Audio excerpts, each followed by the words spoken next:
रवीना एक बहुत खुशमिजाज लड़की थी जिसे घूमना फिरना और खाने पीने का काफी शौक था। ऐसे ही एक दिन रवीना अपनी दोस्त के साथ लेट नाइट पार्टी करके आती है, जिस पर उसकी माँ अंकिता उससे बोलती है। अच्छा, तो रात के 11 बजे मिल गई फुर्सत मेरी बेटी को घर आने की। माँ, आप अब तक सोई नहीं? अरे रात के 11 बजे एक जवान बेटी घर से बाहर है और तू बोल रही है कि माँ तुम अभी तक सोई नहीं। जिसकी जवान बेटी बाहर होती है ना, उसकी माँ को नींद भी नहीं आती। और मैं यहाँ तेरे लिए रिश्ते ढूंढ रही हूँ, पर मेरी बेटी को तो पार्टी करने से फुर्सत ही नहीं मिल रही। माँ, यही तो मेरी जिंदगी है, यही तो आजादी है। शादी के बाद तो सास ससुर की सुनने पड़ेगी ना। और अब तुम भी मुझ पर रोक टोक लगाओगी तो फिर कैसे चलेगा? हाँ, इतना बोलकर रवीना उदास होकर बैठ जाती है। अपनी बेटी का उतरा मुंह देखकर अंकिता को बहुत बुरा लगता है और वो रवीना को समझाते हुए उससे कहती है। बेटा, मैं तुझसे तेरी आजादी नहीं छीन रही, मैं तुझे समझा रही हूँ कि एक लड़की पराया धन होती है, उसे पराये घर जाना होता है। कल को तेरी शादी होगी तो तुझे ससुराल को संभालना होगा। तुझे खाना भी नहीं आता बनाने, तो ससुराल कैसे संभालेगी? आप हो ना माँ। और खाना बनाने में क्या है, वो तो मैं शादी के कुछ दिन पहले ही सीख लूंगी। अब बस आप खुश हो जाइए और चलकर सो जाओ, बहुत रात हो गई है। इस तरह से रवीना अंकिता को अपनी बातों में फंसा लेती है और दोनों माँ बेटी सोने के लिए चली जाती है। ऐसे ही कुछ महीने बीत जाते हैं और एक दिन रवीना के लिए अंकित नाम के एक बहुत अच्छे लड़के का रिश्ता आता है।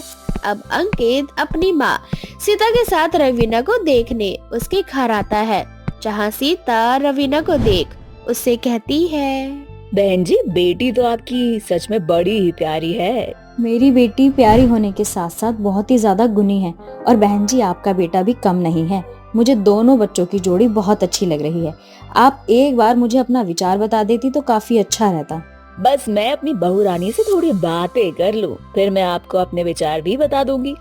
तो बहू रानी, मुझे तो बस तुमसे एक ही सवाल पूछना है, खाना तो बना लेती हो ना? जी आंटी जी, मुझे हर तरह का खाना बनाना आता है। बस मुझे अब और कुछ नहीं पूछना। मुझे तो बस अपने घर के लिए अन्नपूर्णा चाहिए थी, जो मुझे बहू के रूप में मिल गई। अंकित बेटा, तुझे कुछ बात करनी हो तो तू कर ले।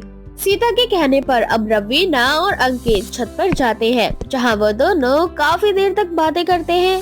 एक तरफ अंकित और रवीना बात कर ही रहे होते हैं, तो वहीं दूसरी ओर सीता और अंकिता मिलकर उन दोनों का रिश्ता पक्का कर रही होती है। हम दोनों को तो ये रिश्ता मंजूर है। बस एक बार दोनों बच्चे आपस में अपने अपनी बातें कर लें और अपनी सलाह मशवरा कर लें और हमें दे दें, तो फिर हम इनके रिश्ते पर मोहर लगा देंगे। अब इसी तरह से बहुत जल्द रवीना और अंकित की शादी हो जाती है। शादी के बाद रवीना काफी परेशान होती है और अपनी शादी वाली रात ही रवीना को इतना परेशान देख अंकित रवीना से कहता है। रवीना, क्या हुआ? आज तो तुम्हें खुश होना चाहिए, पर तुम आज भी परेशान दिख रही हो। मैं वो भी परेशान नहीं अंकित जी, ऐसा कुछ नहीं है। दरअसल आज से पहले मैं माँ से कभी दूर नहीं रही ना, बस इसीलिए थोड़ी बेचैनी और घबराहट होती है। अगर ऐसी बात है तो फिक्र मत करो, इसे तुम ससुराल नहीं अपना मायका ही समझना। मेरी माँ बहुत अच्छी है, वो तुम्हें कभी भी तुम्हारी माँ की याद नहीं आने देगी। अब सो जाओ। ये तो सब कहने वाली बातें होती हैं कि सास माँ समान होती है, पर सास कभी माँ नहीं बन सकती। माँ तो माँ रहती है। माँ सही कहती थी, मुझे खाना बनाना सीख लेना चाहिए था। मुझे तो खाना बनाना ही नहीं आता और मैंने अपनी सास से झूठ कह दिया कि मुझे सारा खाना बनाना आता है। कल मेरी पहली रसोई है, कल मेरा क्या होगा? हे भगवान, मुझे बचा लेना मेरी सास के कहर से। इस तरह से रवीना अपनी पहली रसोई के बारे में सोचते हुए सो जाती है, पर रवीना को सही से नींद नहीं आती, जिस वजह से वो सुबह जल्दी उठ जाती है और अपनी सास के बताए अनुसार रसोई में जाकर काम करने लगती है। पर आज से पहले रवीना ने कभी भी रसोई में काम नहीं किया था, इसलिए उसे कुछ समझ नहीं आ रहा था कि वो क्या करे और क्या ना करे। मुझे तो दाल छोकना भी नहीं आता, सब्जी कहाँ से छोकूं? हे भगवान, क्या करूं? अपनी पहली रसोई में अपनी सास का दिल कैसे जीतूं? इस तरह से रवीना किचन में घूमने लगती है और अभी सामान को देखने लगती है। तभी उसके दिमाग में एक आइडिया आता है और वह यूट्यूब से खाना बनाने की कोशिश करने लगती है, पर उसकी सारी कोशिशें नाकाम हो जाती है। जिसके बाद वो अपनी माँ को फोन करती है। माँ, आज तुम्हारी बेटी की पहली रसोई और तुम्हारी बेटी इतनी परेशान है और तुम हो कि वहाँ आराम से सो रहे हो। इसीलिए तो मैं कहती थी तुझे कि खाना बनाना सीख ले, पर तूने मेरी बात तो सुनी नहीं। ऊपर से मैंने तेरी सास से भी झूठ बोल दिया कि तुझे खाना बनाना आता है। चल अब कोई बात नहीं, जो होना था वो तो हो गया। अब मुझे वीडियो कॉल कर, मैं तुझे बताती हूँ कि खाना कैसे बनाते हैं। जैसा जैसा बोलूँ वैसा वैसा करती जा। अब रवीना जल्दी से अपनी माँ को वीडियो कॉल कर लेती है और वीडियो कॉल के सहारे अंकिता रवीना को खाना बनाना सिखाती है। रवीना काफी हद तक खाना बना भी लेती है, पर ये सब उसकी सास सीता देख लेती है। बहू, ये क्या? तुम खाना बनाने के साथ साथ अपनी माँ से वीडियो कॉल पर बात कर रही हो? माँ की बहुत याद आ रही है क्या? हाँ नहीं नहीं, मैं वो क्या हाँ नहीं वो? क्या हुआ बहू? कुछ नहीं माँ जी, खाना बन गया। खाना टेबल पे लगा दूं क्या? बहू, अभी तो घर में सब सो रहे हैं। इस घर में मैं ही सबसे पहले उठती हूँ, और जब मेरी आँख खुली तो मैंने तुझे किचन में देखा। मेरी प्यारी बहू, बहू की पहली रसोई रात में होती है, ना कि सुबह। पर कोई बात नहीं, तुम खाना टेबल पर लगा दो, जब तक मैं घर में सबको उठा देती हूँ। अब सीता अंकित को उठाती है। कुछ देर बाद सभी लोग खाना खाने के लिए खाने की टेबल पर आते हैं और रवीना के हाथों का खाना खाकर उसकी खूब तारीफें करते हैं। पर सीता को भनक पड़ जाती है कि रवीना को खाना बनाना नहीं आता, और सबके जाने के बाद सीता रवीना से कहती है, बहू, तुम्हें खाना बनाना नहीं आता ना? आपको ये बात कैसे पता चली माँ जी? ये बात तो मुझे सुबह ही पता चल गई थी, जब मैंने तुम्हें तुम्हारी माँ से फोन पर बात करते हुए देखा और साथ में खाना बनाते हुए भी। पर मैं उस समय कुछ बोलना नहीं चाहती थी, क्योंकि मैं नहीं चाहती थी कि तुम दुखी हो, और वैसे भी तुम इस घर की बहू हो। पर मैंने तुम्हें अपनी बेटी माना है, और एक माँ का फर्ज है कि वो अपनी बेटी के साथ रहे। इसीलिए डरो मत, अब से तुम्हारी सास तुम्हें खाना बनाना सिखाएगी, और आज तुम्हारी पहली रसोई में तुम्हारी सास तुम्हारे साथ रहेगी। इतना बोलकर सीता रवीना को खाना बनाना सिखाती है। बहुत जल्द रवीना खाना बनाना सीख भी जाती है, जिसके बाद रवीना फिर कभी सीता को कोई शिकायत का मौका नहीं देती, और रवीना अपने ससुराल की पहली रसोई हमेशा याद रखती है। आंचल गांव की गवार लड़की थी, जिसने चूल्हे पर खाना बनाना सीखा था। आंचल की शादी शहर के एक बहुत अच्छे घर में अर्पित नाम के लड़के से हो जाती है। पर क्या होगा जब शहर की रसोई में देसी बहू आ जाए? तो आइए देखते हैं देसी बहू की ये रसोई। अरे मोरी मैया, कितना बड़ा रसोई घर है। हमारे गांव में तो कहीं रसोई घर होता ही नहीं था। एक छोटा सा मिट्टी का चूल्हा होता था बस, और उसी पर खाना बनता है। भाभी, पर यहाँ पर मिट्टी का चूल्हा नहीं होता। अरे मोरी मैया, यही तो हम कब से सोच रहे हैं। रसोई घर में तो कोई चूल्हा ही नहीं है, भला खाना कैसे बनेगा? आज हमारी पहली रसोई है। अब हम अपनी पहली रसोई में खाना कैसे बनाएंगे? गांव में तो मिट्टी के चूल्हे में 4 लकड़ियां फूंकते थे और फटाफट खाना बन जाता था, और यहाँ तो चूल्हा ही नहीं है। कैसे बनेगा खाना? मोरी मैया, संकट में तो हार बिटिया है, कौन हो रास्ता दिखाओ। आंचल की इन हरकतों से कोमल परेशान हो जाती है और बिना कुछ बताए रसोई में आंचल को अकेला छोड़कर बाहर आ जाती है। पूरे दिन ऐसे ही गुजर जाता है और बेचारी आंचल रसोई में चूल्हा ढूंढती रह जाती है। अरे मोरी मैया, कितना समय हो गया है, कब से चूल्हा ढूंढ रहे हैं, अब तक चूल्हा नहीं मिला। ऊपर से बिना कुछ बताए अंजलि दीदी भी बाहर भाग गई है। अरे मोरी मैया, अब कौन करेगा हमारी मदद? आंचल सर पर हाथ रखकर रसोई घर में ही बैठ जाती है। कुछ देर बाद आंचल की सास आंचल को ढूंढती हुई रसोई घर में जाती है, जहां वो आंचल को रसोई में बैठकर रोता हुआ देखती है। अरे आंचल बहू, तू अभी तक रसोई में है और तूने खाना नहीं बनाया? आज तेरी पहली रसोई है ना, और तू यहाँ खाना बनाने के बदले बैठकर रो रही है। अब रोए नहीं तो क्या करे अम्मा जी? कहने को तो इतना बड़ा रसोई घर है, पर क्या फायदा इतने बड़े रसोई घर का, जब इतने बड़े से रसोई में छोटा सा मिट्टी का चूल्हा नहीं है।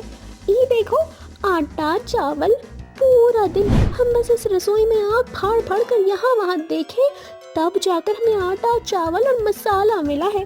पर अब तक चूल्हा नहीं मिला जो हम खाना बना सके, और ना ही सिलबट्टा जिस पर मसाला पीस सके।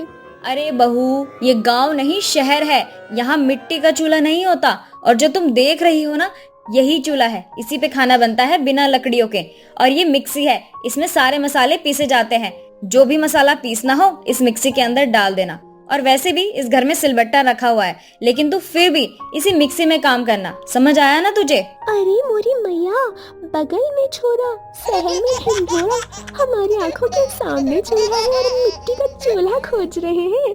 हमने तो बस इस चूल्हे के बारे में सुना था, आज पहली बार देख भी लिया। माँ जी, अब आप जाइए, अब देखना कैसे हम 30 मिनट में 3 तरह के पकवान बना के लाते हैं। आंचल के कहने पर आंचल की सास वहां से चली जाती है। आधे घंटे बीत जाते हैं, पर अब तक आंचल खाना नहीं बना पाती और इसलिए आंचल की सास आंचल को अपने कमरे में बुलाती है और उसे कहती है, बहू, तुम अभी नई हो इस घर में, इसीलिए यहाँ के तौर तरीके समझने में तुम्हें थोड़ा समय लगेगा। इसलिए मैंने सोचा है कि आज हम बाहर से ही खाना मंगवा लेते हैं। तुम कल से रसोई में खाना बनाना। अब वो रसोई घर ही तुम्हारी जिम्मेदारी है। तुम चाहो जैसे मर्जी वैसे उस घर में खाना बनाना। अरे मोरी मैया, बाहर से खाना? सासू माँ, हमें तो बाहर का खाना बहुत पसंद है। हम जिंदगी में पहली बार बाहर का खाएंगे। पर कोई बात नहीं, आज आप लोग हमें बाहर का खाना खिलाएं, कल से हम आप लोगों को जैसा खाना खिलाएंगे ना, फिर देखना आप अपनी बहू के हाथों का खाना। इस तरह से आंचल अपने ससुराल वालों के साथ बाहर खाना खाती है और अगली सुबह रसोई घर में खाना बनाने के लिए जाती है। लाख कोशिश करने के बाद भी आंचल चूल्हे पर खाना नहीं बना पाती और इसलिए वो फैसला लेती है कि वो अपने मिट्टी के चूल्हे पर ही खाना बनाएगी। अब क्या था, गांव की देसी आंचल शहर के मॉडर्न किचन की देसी रसोई घर को बदल देती है। इस बात से अनजान सभी घर वाले उसके हाथों के बने खाने को मजे लेकर खाते हैं।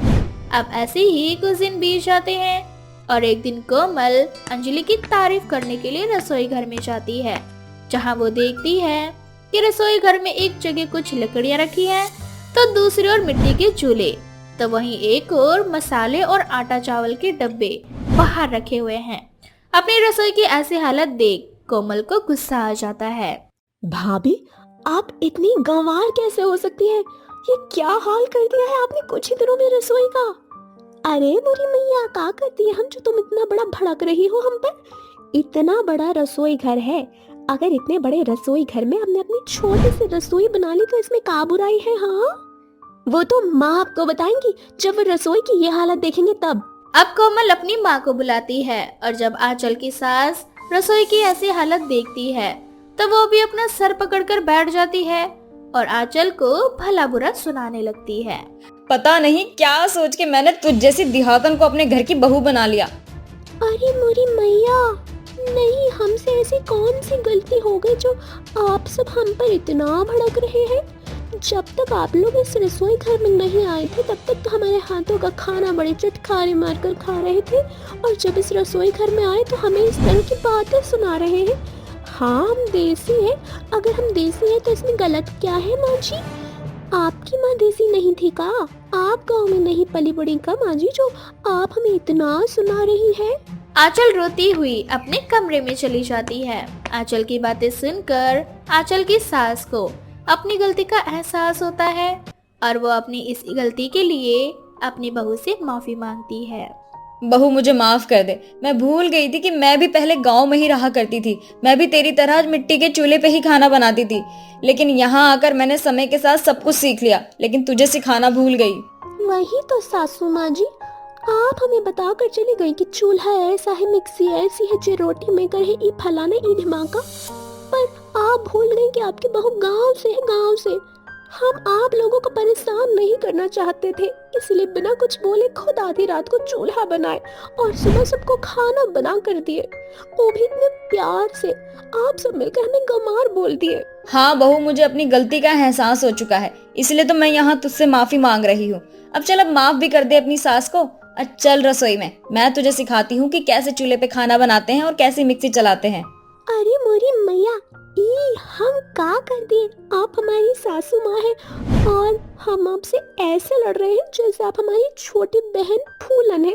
अरे मोरी मैया, हमसे इतनी बड़ी गलती हो गई सासू माँ, हमें माफ करना। आपसे हम कभी ऐसा नहीं बोलेंगे। हे भगवान, आप हम अपनी सासू माँ को इतना सब कुछ बोल दें, आप हमारी जुबान काहे नहीं काटे।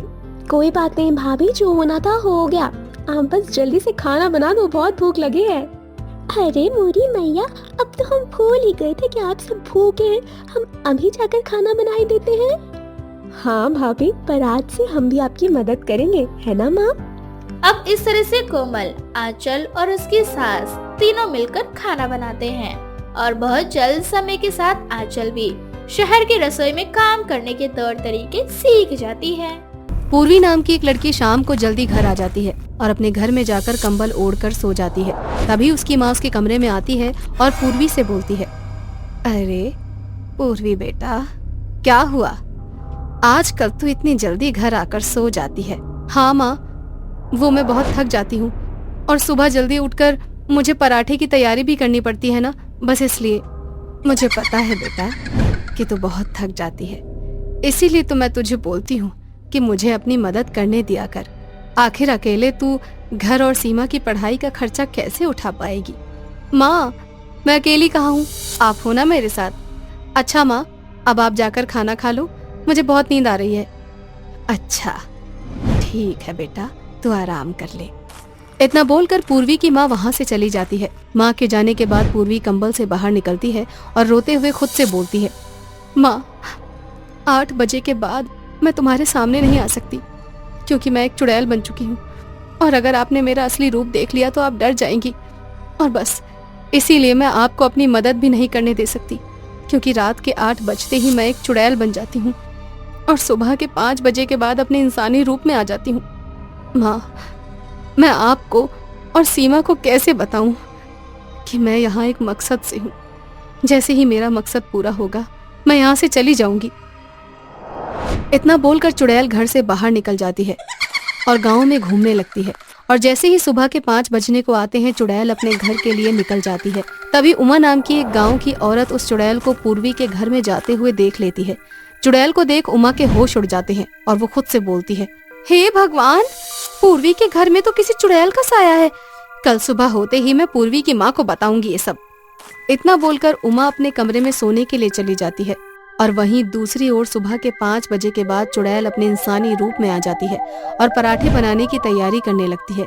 कुछ देर बाद सुबह हो जाती है और सूरज निकल पड़ता है, जिसके बाद पूर्वी की माँ की आंख भी खुल जाती है और वो देखती है कि पूर्वी ने अपनी रेडी तैयार कर ली है। जिसके बाद पूर्वी की माँ पूर्वी से बोलती है, बेटा आज मैं अभी तेरे साथ पराठे बेचने चलती हूँ। नहीं माँ, आप रहने दो, मैं कर लूंगी। इस तरह से पूर्वी अपने पराठे की रेडी लेकर वहाँ से निकल जाती है, और पूर्वी के जाते ही उमा पूर्वी के घर आ जाती है और पूर्वी की माँ से बोलती है, अरे बहन, तुम्हारे घर पर किसी चुड़ैल का साया है। मेरे घर पर किसी चुड़ैल का साया? अरे ये तुम क्या बोल रही हो उमा बहन, मुझे कुछ समझ नहीं आ रहा है। मेरे घर पर भला किसी चुड़ैल का साया कैसे हो सकता है? अरे बहन, भगवान मुझसे झूठ ना बुलवाए, पर मैंने खुद आज सुबह 5 बजे के आसपास तुम्हारे घर में तुम्हारी बड़ी बेटी पूर्वी के कमरे में से किसी चुड़ैल को जाते हुए देखा था। उमा की ये बात सुनकर पूर्वी की माँ थोड़ा घबरा जाती है, पर उसकी बात का कोई जवाब नहीं देती। जिसके बाद उमा भी वहाँ से पूर्वी की माँ को सतर्क करके चली जाती है। तो वहीं दूसरी ओर पूर्वी एक गाँव में जाकर अपने स्पेशल पराठे बेच रही होती है। आज पूर्वी के पराठे इतने ज्यादा बिकते हैं कि कब शाम हो जाती है उसे पता ही नहीं चलता, और जब वो टाइम देखती है तो वो देखती है कि 7 बज चुके हैं। अरे ये क्या, आज तो यहीं पर 7 बज गए और 8 बजे तक मैं अपने चुड़ैल के रूप में आ जाऊंगी। अब मुझे जल्दी से घर जाना होगा, मैं इस रूप में माँ के सामने नहीं जा सकती। अब पूर्वी अपने सभी ग्राहकों को अपने स्पेशल पराठे खिलाती है और वहाँ से घर के लिए जल्दी जल्दी रवाना हो जाती है, परंतु घर आते आते उसे 8 बज जाते हैं और वो रास्ते में ही एक चुड़ैल बन जाती है, परंतु उस सुनसान जगह पर कोई नहीं होता, जिस वजह से चुड़ैल अपनी शक्तियों से अपनी रेडी को घर पहुँचा देती है और खुद हवा में उड़ने लगती है और गाँव में घूमने लगती है। तभी चुड़ैल की नजर अपनी छोटी बहन सीमा पर पड़ती है, जो बुक स्टोर से बुक लेकर घर जा रही होती है। उसे अकेला देखकर कुछ गुंडे उसके पीछे पड़ जाते हैं। पूर्वी को बहुत गुस्सा आता है और वो गुंडों के सामने आ जाती है और बोलती है, तुम लोगों को शर्म नहीं आती एक मासूम लड़की को छेड़ते हुए? चुड़ैल? चुड़ैल? हाँ चुड़ैल, और अब तुम दोनों मेरे हाथों से नहीं बच सकते। तुम्हारी इतनी हिम्मत कि तुमने एक चुड़ैल की बहन को छेड़ा। ये सब देख सीमा को पता चल जाता है कि उसकी बड़ी बहन पूर्वी एक चुड़ैल है। जिसके बाद सीमा अपनी बहन पूर्वी से बोलती है, दीदी तू एक चुड़ैल है, पर तू चुड़ैल कैसे हो सकती है? ये सब क्या हो रहा है? मुझे कुछ समझ नहीं आ रहा। सीमा अभी तो घर जा, मैं तुझे घर पर आकर सारी सच्चाई बताऊंगी, पर उससे पहले मैं इन पापियों के किए की सजा दूंगी। और एक बात याद रखना, माँ को कुछ मत बताना, और माँ को पता नहीं चलना चाहिए कि अब मैं उनकी बेटी इंसानी रूप में नहीं बल्कि एक चुड़ैल बन चुकी है। ठीक है दीदी। इतना बोलकर सीमा वहां से चली जाती है और चुड़ैल उन गुंडों को उनके किए की सजा दे देती है और वो एक एक करके उन सभी गुंडों को मार डालती है और उनके छोटे छोटे टुकड़े करके जंगलों में फेंक देती है।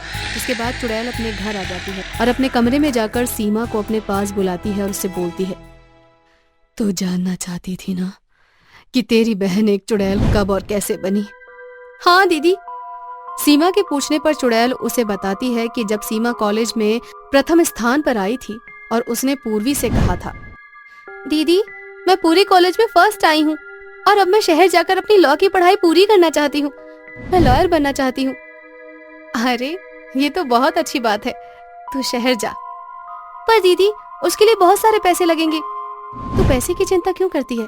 तू बस शहर जा और शहर जाकर बस तू अपनी पढ़ाई पूरी कर। मैं हूं ना यहाँ, मैं अपने पराठे बेचकर तेरी पढ़ाई के सारे खर्चे निकाल लूंगी और पापा की पेंशन भी तो हर महीने आती है, तू टेंशन मत ले।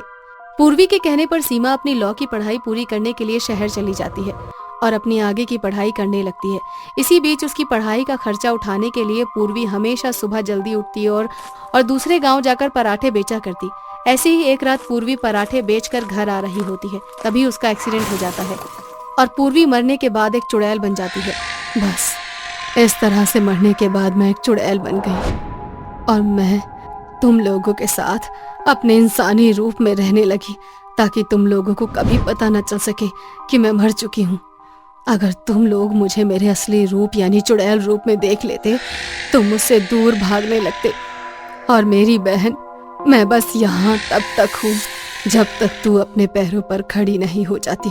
जिस दिन तुझे तेरा पहला केस मिल जाएगा और तुझे तेरी पहली फीस मिल जाएगी, उसी दिन मेरी आत्मा को मुक्ति भी मिल जाएगी। चुड़ैल सीमा से बात कर ही रही होती है कि तभी उसकी माँ वहां आ जाती है और उन दोनों की सारी बात सुन लेती है। जिसके बाद पूर्वी की माँ पूर्वी को गले लगाकर खूब रोती है और इसी तरह से कुछ दिन बीत जाते हैं और सीमा अपने पैरों पर खड़ी हो जाती है। जिसके बाद बहुत जल्द ही पूर्वी की आत्मा को भी मुक्ति मिल जाती है।